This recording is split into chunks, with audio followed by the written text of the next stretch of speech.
Hey guys, buckle up, because today we're diving into something big. Lutz's all-new 57 Chevy, now packing a monstrous Proline Hemi and gearing up for Speed Promotion's NPK racing.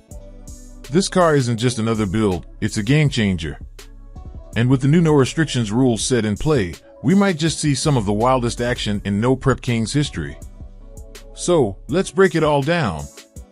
Now, if you've been following Lutz for a while, you know he's got a serious love for 57 Chevys. The man has built and raced multiple versions of this classic, each one meaner and faster than the last. But this new one? Oh, this one is different. Jeff has been working on this 57 for a couple of years now, and last season, we finally got a glimpse of it. Originally, he built it with a twin-turbo small-block Chevy, not just any small block, but something insane, pushing 1883 cubic inches with twin turbos. If that sounds crazy, that's because it was. That setup had serious power potential, similar to what Sean Murder Nova ran in NPK a few seasons ago. But as we all know, racing at this level is all about adaptation, and Jeff decided it was time to make a big switch. So, what did he do?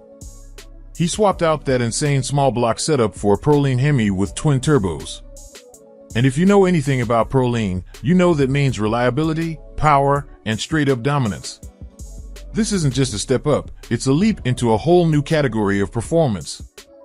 Now, here's where things get really interesting. Speed Promotion's NPK has completely changed the game this season. Forget weight rules. Forget turbo restrictions. Forget overdrive limits. This year, it's all about who can build the fastest, most powerful machine possible. And get this, they're allowing 36-inch tall tires. Why does that matter? Because for twin-turbo cars like Jeff's 57, that extra tire height is a huge advantage.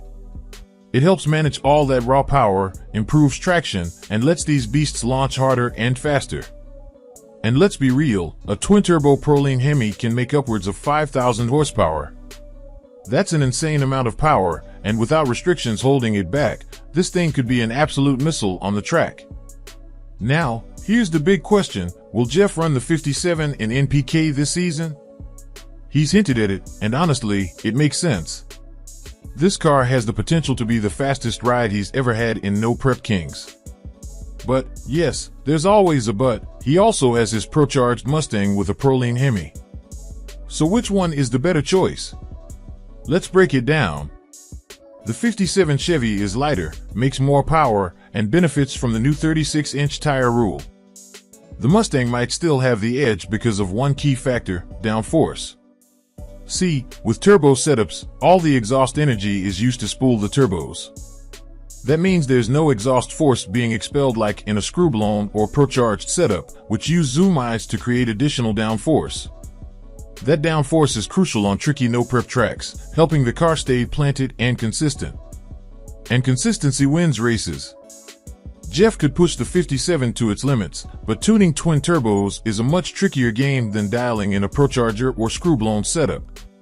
The Mustang, even with NPK's new rules, might still be more predictable and easier to hook up on no-prep surfaces.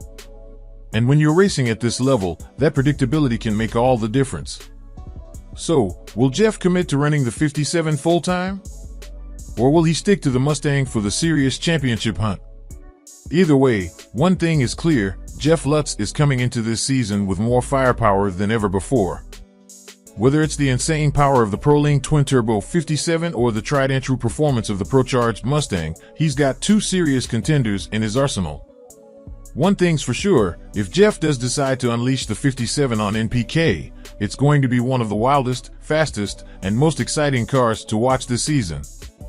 And with the new no-holds-barred rulebook, we might just see records shattered left and right. Jeff's decision to swap to a Proline Hemi with twin turbos wasn't made lightly. He's been in the game long enough to know what works and what doesn't. But this move is a huge risk. Sure, he's getting more power, but in no prep racing, too much power can be just as dangerous as not having enough. Finding the right balance will be key. Now, don't get it twisted, Jeff isn't afraid of a challenge. This is the guy who's built and raced some of the most iconic cars in Street Outlaws history. Whether it was his old twin-turbo 57, the GTO, or the Mustang, Chev has always found a way to squeeze every last bit of performance out of his cars. But will this new 57 be too much to handle? No Prep Kings isn't like traditional drag racing. There's no sticky track prep, no perfect conditions, and no room for error. Every race is a battle against the pavement, and the slightest mistake can send a driver home early. That's why car setup is everything. Chev's 57 is an absolute missile, but if he can't hook up off the line, all that horsepower means nothing. That's why traction control, suspension tuning, and tire choice will be more important than ever. With speed promotions allowing 36-inch tires, Chev has an advantage, but so does everyone else. Can he make it work better than the competition? One of the biggest hurdles Chev faces is tuning this twin-turbo setup for no prep conditions. Prochargers and screw blowers create instant power, making them easier to control on sketchy surfaces. Turbos, on the other hand, take time to spool up, and if the tuning isn't perfect, they can either bog down or unleash too much power too quickly. This is where experience comes into play.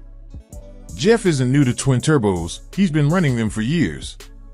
But with this much horsepower and no rule restrictions, he's entering uncharted territory.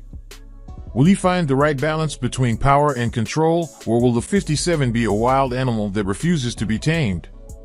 With all the excitement surrounding the 57, there's still one big question: what happens to the Mustang? That car is already dialed in. It's proven. It's consistent. And with a Proline Hemi and Procharger combo, it might still be Chev's best bet for winning races. If Chev struggles with the 57 in early races, will he make the tough call to go back to the Mustang? Or will he stick with the 57 and work through the growing pains? These decisions could mean the difference between winning big or falling behind.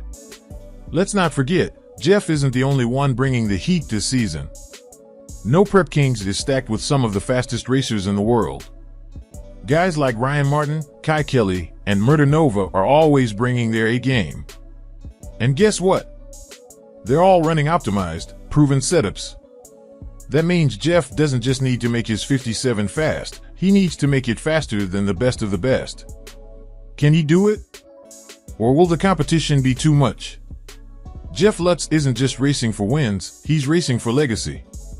He's already a legend in the street Outlaws world, but this season, he's pushing himself harder than ever. He's betting big on a brand new setup, a wild new car, and a completely different rule set. If he pulls this off, it could be one of the greatest comebacks in No Prep Kings history. If he doesn't, it could be a massive setback. But knowing Chev, he's not the type to back down from a challenge. So what does Chev need to do to turn this 57 Chevy into a championship-winning machine? First, he needs to perfect the tune. The right boost curve, the right suspension setup, and the right tire pressure will make or break this car. Second, he needs to learn how to drive this monster. Every car has a personality, and Chev has to figure out exactly how the 57 reacts on different surfaces. It's a learning curve, but if anyone can master it, it's him. One thing's for sure, all eyes are on Chev this season. Fans love seeing him in a 57 Chevy, and they're hyped to see what this car can do. But with all the hype comes pressure. Expectations are sky high, and the question remains, can Chev live up to them?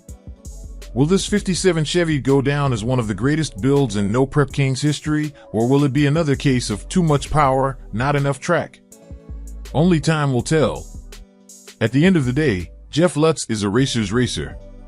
He's not afraid to take risks, push boundaries, and build the fastest cars possible. Whether he sticks with the 57 or goes back to the Mustang, one thing is certain, he's going to give it everything he's got. So what do you think? Will the new 57 be a domination machine or a tuning nightmare? Drop a comment below, hit that like button, and make sure to subscribe for all the latest updates on Lutz and the wild world of No Prep Kings. Thanks for watching, and we'll see you on the track.